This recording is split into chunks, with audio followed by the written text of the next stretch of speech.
की स्टार्टिंग में हम एक स्पेसशिप को देखते हैं जो अंतरिक्ष के अंदर अपने 120 सालों के लंबे सफर को तय कर रहा होता है और उस शिप के बाकी सभी पैसेंजर्स 90 साल बाद अपनी नींद से उठेंगे।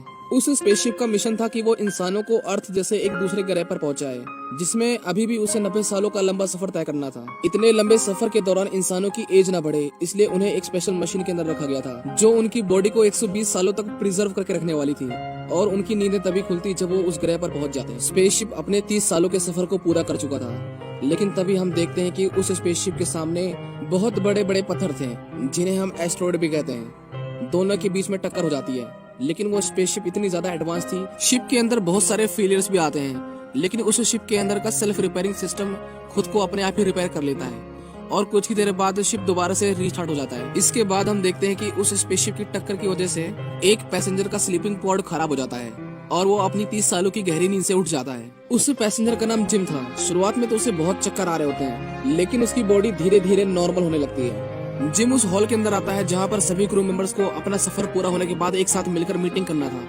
लेकिन वो पाता है कि उस हॉल के अंदर कोई भी नहीं था। लेकिन उस शिप का एआई सिस्टम जिम से ऐसे बातें कर रहा था जैसे उस शिप के अंदर बहुत सारे लोग हैं। जिम को शक हो जाता है कि यहाँ पर जरूर कुछ न कुछ प्रॉब्लम है, इसलिए वो शिप के बाकी पैसेंजर्स को ढूंढने लगता है। शिप के हर एक कोने को ढूंढने के बावजूद उसे एक भी इंसान नहीं मिलता। जिम बहुत ही ज्यादा घबरा जाता है और कंट्रोल रूम में मदद मांगने के लिए जाता है, पर कंट्रोल रूम को बिना क्रू मेंबर की आईडी के एक्सेस करना नामुमकिन था। जिम सिस्टम से स्पेसशिप की लोकेशन की डिटेल्स निकालता है और उसे पता चलता है कि वो अभी अपनी मंजिल से 90 साल दूर है, जिसका मतलब ये है कि उसकी बॉडी 90 साल पहले एक्टिवेट हो गई। शिप की इतनी बड़ी खामी के बारे में वो अर्थ के लोगों को बताना चाहता था, इसीलिए वो अपना मैसेज रिकॉर्ड कर अर्थ पे भेजता है। लेकिन वो ये बात जानकर बहुत ही ज्यादा हैरान हो जाता है कि उसके मैसेज का रिप्लाई आने में 55 साल लग जाएंगे।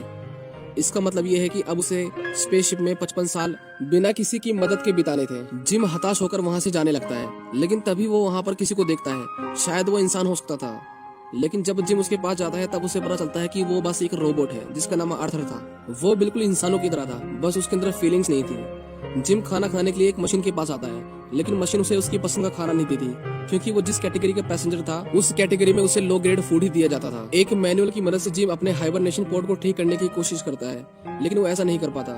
वो कंट्रोल रूम को भी एक्सेस करने की कोशिश करता है, लेकिन उसकी दीवारें इतनी ज्यादा मोटी होती हैं कि उसे तोड़ना असंभव था। स्पेसशिप के फंक्शन में भी अब खामी आने लगी थी। जिम आर्थर से कहता है कि शायद वो अपनी पूरी जिंदगी के लिए इस स्पेसशिप में फंस गया है और शायद अकेला ही यहाँ पर मर जाए। आर्थर उसे कहता है कि इंसानों की यही खामियां हैं। इंसानों को हमेशा वो चाहिए जो उनके पास नहीं है, और जब हमारे पास कोई ऑप्शन नहीं होता तो बेहतर यही है कि जो हमारे पास नहीं है उसके बारे में ना सोचकर जो हमारे पास है उसके साथ खुशी से रहना सीखे। शिप के अंदर करने के लिए बहुत कुछ था, इसलिए जिम उसके साथ जो हुआ उसे भूलकर नए सिरे से जिंदगी जीना शुरू कर चुका था और पहले से ज्यादा खुश रहता था। लेकिन अब वो इतना ज्यादा बोर हो चुका था अकेले रहकर कि उसने सुसाइड करने की भी कोशिश की थी, लेकिन वो बहुत ही ज्यादा घबरा गया था और वहाँ से भाग गया था। लेकिन वो भागते वक्त गिर जाता है, जहाँ पर वो एक और पॉड को देखता है जिसके अंदर एक लड़की थी जिसका नाम अरोरा था। जिम उसे पसंद करने लगता है। जिम उसका इंटरव्यू देखते देखते अपना पूरा समय उसी के साथ बिताता था, क्योंकि वो इतने साल अकेला रहा था, इसलिए वो चाहता था कि उसके साथ कोई हो जिसके साथ वो अपना समय बिता सके। इसीलिए वो अरोरा को भी अपने समय से पहले जगाना चाहता था। जिम को ये पता था कि ऐसा करना गलत है, इसलिए वो कई महीने बिता देता है ये सोचते सोचते कि उसे ऐसा करना चाहिए कि नहीं। लेकिन वो फाइनली डिसाइड करता है कि वो अरोरा को उसकी नींद से जगाएगा। जिम अपने बालों को शेव करता है और अपने टूल्स लेकर अरोरा के पास जाता है, जहाँ पर वो उसके पॉड में कुछ शॉर्ट सर्किट कर देता है, जिसकी वजह से अरोरा का हाइबरनेशन पॉड खराब हो जाता है और वो अपनी नींद से उठ जाती है। लेकिन इससे पहले उसकी आंखें खुलती और वो जिम को अपने पास देख पाती। जिम अपने सारे टूल्स को लेकर वहाँ से भाग जाता है और सभी टूल्स को छुपा देता है ताकि अरोरा को कुछ भी ना पता चले।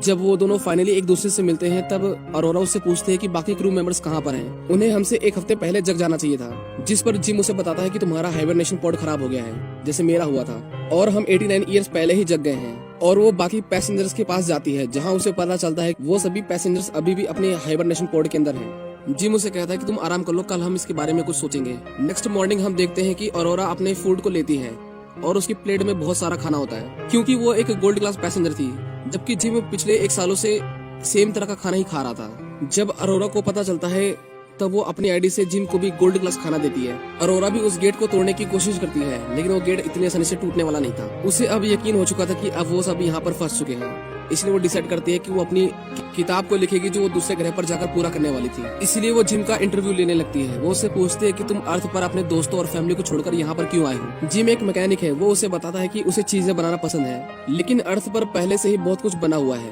इसलिए अर्थ पर करने के लिए उसके पास कुछ भी नहीं था। वो एक नए ग्रह पर नई शुरुआत करना चाहता था। इसीलिए उसे इस पूरे सफर में डिस्काउंट भी मिला था। जिम उससे पूछता है कि तुम वहाँ पर क्यों जा रही हो। अरोरा उसे बताती है कि वो एक पत्रकार है, वो उस ग्रह पर जाएगी जहाँ पर वो अपना 1 साल बिताकर अपनी किताब को पूरा कर वापस अर्थ पर आ जाएगी। लेकिन अब लगता है कि ऐसा नहीं हो सकता, क्योंकि अब वो लोग यहाँ पर फंस गए हैं। अरोरा उससे पूछती है कि क्या यहाँ पर और कुछ करने के लिए है क्या। वो सभी अपनी सभी पुरानी बातों को भूलकर अपनी जिंदगी को एंजॉय करने लगते हैं। जिम भी अब पहले से ज्यादा खुश था। वो दोनों स्पेस में ट्रैवल भी करने लगे थे और धीरे धीरे वो दोनों एक दूसरे के दोस्त बनने लगते हैं। जिम अरोरा को एक गुलाब का फूल देता है जो उसने अपने हाथों से स्पेसशिप के अंदर उगाया था। स्पेसशिप एक बहुत ही बड़े तारे के सामने से गुजरता है जो कि दिखने में बहुत सुंदर था और उसके अंदर से बड़ी बड़ी आग की लपटें निकल रही थी। सभी मिलकर अरोरा के बर्थडे को सेलिब्रेट कर रहे होते हैं। जिम दरअसल उसे एक अंगूठी देना चाहता था, पर बातों ही बातों में आर्थर उसे बता देता है कि जिम ने ही उसे हाइबरनेशन पॉड से उठाया है। ये जानकर वो बहुत ही ज्यादा सैड हो जाती है, क्योंकि जिस पर उसने सबसे ज्यादा भरोसा किया था उसी ने उसे धोखा दिया। अरोरा जिम से बात करना बंद कर देती है। वो उस पर इतना ज्यादा गुस्सा होती है कि जब एक रात जिम सो रहा होता है वो उसके पास जाकर उसे बहुत मारती है। वो जिम को जान से मारने वाली थी, लेकिन वो खुद को कंट्रोल कर लेती है। नेक्स्ट मॉर्निंग जिम कन्फेस करता है कि हाँ उसने गलती करी है, पर उसके पास कोई और चारा नहीं था। 1 साल तक अकेला रहने के बाद वो पागल सा हो गया था, पर अरोरा उसकी एक नहीं सुनती और उसी के ऊपर चिल्लाने लगती है। एक रात जब जिम अपने रूम के अंदर होता है तब वो नोटिस करता है कि स्पेसशिप में कुछ खराबी आ रही है, लेकिन कुछ देर बाद वो अपने आप ही ठीक हो जाता है। इसीलिए जिम उसे इग्नोर कर देता है। हम देखते हैं कि जिम स्पेसशिप के अंदर कुछ बना रहा होता है और देखते ही देखते वो वहाँ पर एक पेड़ उगा देता है। अगले दिन जब वो लिफ्ट से नीचे आ रहा होता है तभी लिफ्ट खराब हो जाती है। वो किसी तरह बाहर आता है। अरोरा अपना खाना लेने के लिए मशीन के पास जाती है, लेकिन मशीन उसके ऊपर सारा खाना फेंक देती है। उन दोनों को समझ नहीं आ रहा था कि ये क्या हो रहा है, लेकिन तभी उन्हें किसी की आवाज आती है। जब वो लोग पेड़ के पास जाते हैं तब देखते हैं कि एक क्रू मेंबर जिसका नाम गस था वो जिम के लगाए हुए पेड़ से बिल्कुल भी खुश नहीं था। वो उनसे पूछता है कि बाकी लोग कहाँ पर हैं, लेकिन जिम उसे कहता है कि वो सभी हाइबरनेशन पॉड के अंदर सो रहे हैं। गस कंट्रोल रूम के अंदर जाता है ताकि वो चेक कर सके कि शिप में क्या क्या खराबियां हैं, पर उसे कुछ भी पता नहीं चलता। इसलिए वो डिसाइड करते हैं कि वो सब कुछ मैनुअली चेक करेंगे। जब वो सभी बाहर आते हैं तब उनके ऊपर एक रोबोट गिर जाता है। जिम उन्हें कहता है कि ये 15वां रोबोट है जो खराब हो चुका है। वो हाइबरनेशन पॉड को चेक करता है, जहां उसे पता चलता है कि जिम ने अरोरा की पॉड को खराब किया था।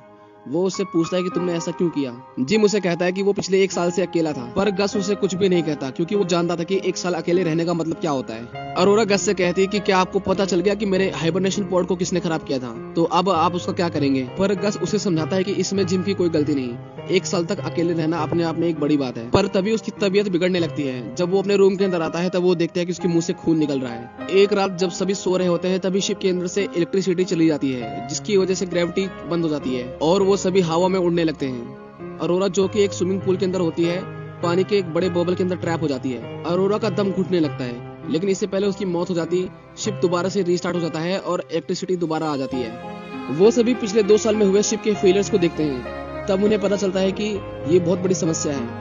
वो सभी पावर सप्लाई रूम के अंदर आते हैं, जहाँ पर गस बेहोश हो जाता है। जब उसकी बॉडी को स्कैन किया जाता है तब उन्हें पता चलता है कि गस की बॉडी में 612 बीमारियां हैं और उसके टिश्यू धीरे धीरे खत्म हो रहे हैं। इसका मतलब ये था कि गस अब कुछ ही समय के अंदर मरने वाला था। वो ये बात जानकर बहुत ही ज्यादा दुखी हो जाता है और वो उन दोनों से कहता है कि उसे कुछ समय के लिए अकेला रहना है। गस अपनी आईडी को उन दोनों को दे देता है ताकि वो कहीं पर भी जा सके। वो उन्हें कहता है कि वो एक दूसरे का ख्याल रखें और इतना कहकर गस की मौत हो जाती है। वो सभी शिप को ठीक करने जाते हैं, लेकिन अब शिप के अंदर बहुत बड़े बड़े फेलियर्स आ रहे थे। आर्थर खुद को ही नुकसान पहुंचा रहा था। अरोरा उसे बंद कर देती है। फिर वो दोनों मिलकर शिप के सभी पार्ट्स को रिप्लेस करने लगते हैं। वो दोनों पावर सप्लाई रूम के पास आते हैं। वो गेट को ओपन कर देते हैं, पर शिप के अंदर एक होल होता है। दोनों उस होल की तरफ खींचने लगते हैं, लेकिन वो दोनों किसी तरह उस होल को बंद कर देते हैं। वो दोनों देखते हैं कि उस पूरी शिप के अंदर बहुत सारे होल्स हैं। जब वो लोग मेन पावर सप्लाई के पास आते हैं तब देखते हैं कि पावर सोर्स पूरी तरह से अनस्टेबल हो चुका है। वो सभी पार्ट्स को बदलते हैं और जब वो हीट को रिलीज करने के लिए लीवर खींचते हैं तब गेट ओपन नहीं होता। इसका मतलब ये था कि सारी हीट शिप के अंदर ट्रैप हो गई थी और उसे अगर जल्दी रिलीज नहीं किया जाता तब वो शिप के अंदर ही ब्लास्ट हो जाएगा। जिम स्पेसशिप से बाहर आता है और उस टनल की ओर जाता है। स्पेसशिप का टेम्परेचर अब बहुत ही ज्यादा बढ़ चुका था। जिम लीवर को खींचता है और गेट ओपन हो जाता है। जिम लीवर को खींचता है और गेट ओपन हो जाता है, लेकिन जैसे ही वो लीवर को छोड़ता है गेट दोबारा से बंद हो जाता है। जिम समझ जाता है कि अगर उसे गेट को ओपन रखना है तो उसे लीवर को पकड़े रखना होगा, लेकिन इसमें प्रॉब्लम ये थी कि सारी हीट उसकी बॉडी से पास होकर जाती, जिसमें उसकी मौत भी हो सकती थी। जिम अरोरा से कहता है कि वो लीवर को खींच दे, लेकिन अरोरा उसे कहती है कि वो ऐसा नहीं कर सकती। पर शिप का टेम्परेचर बहुत ज्यादा बढ़ गया था, इसीलिए अरोरा को लीवर खींचना पड़ता है और उस शिप की सारी हीट जिम की बॉडी से गुजरते हुए बाहर निकल जाती है। लेकिन इसी बीच जिम का पैर स्लिप कर जाता है और वो इतनी जोर से बाहर आ जाता है कि उसके सूट पर लगी सेफ्टी केबल टूट जाती है और वो थ्रस्टर्स की ओर गिरने लगता है, जिसके अंदर गिरकर उसकी मौत हो सकती थी। वो किसी तरह अपने हाथ में रखे हुए डोर को उसकी तरफ फेंकता है और उससे दूर हो जाता है। शिप दोबारा से ठीक हो गया था, लेकिन जिम अभी भी स्पेस के अंदर था।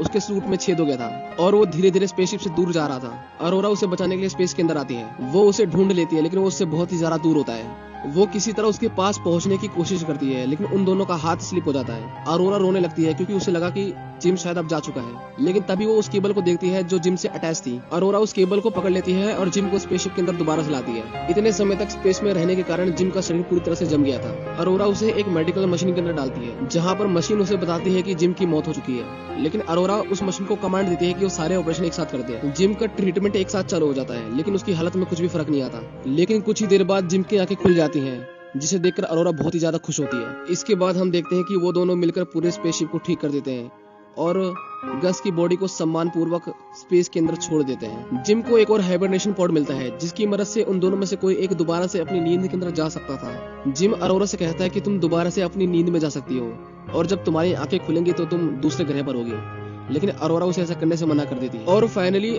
जिम उस रिंग को अरोरा को दे देता है, जो उसने कई सालों से संभाल के रखी थी।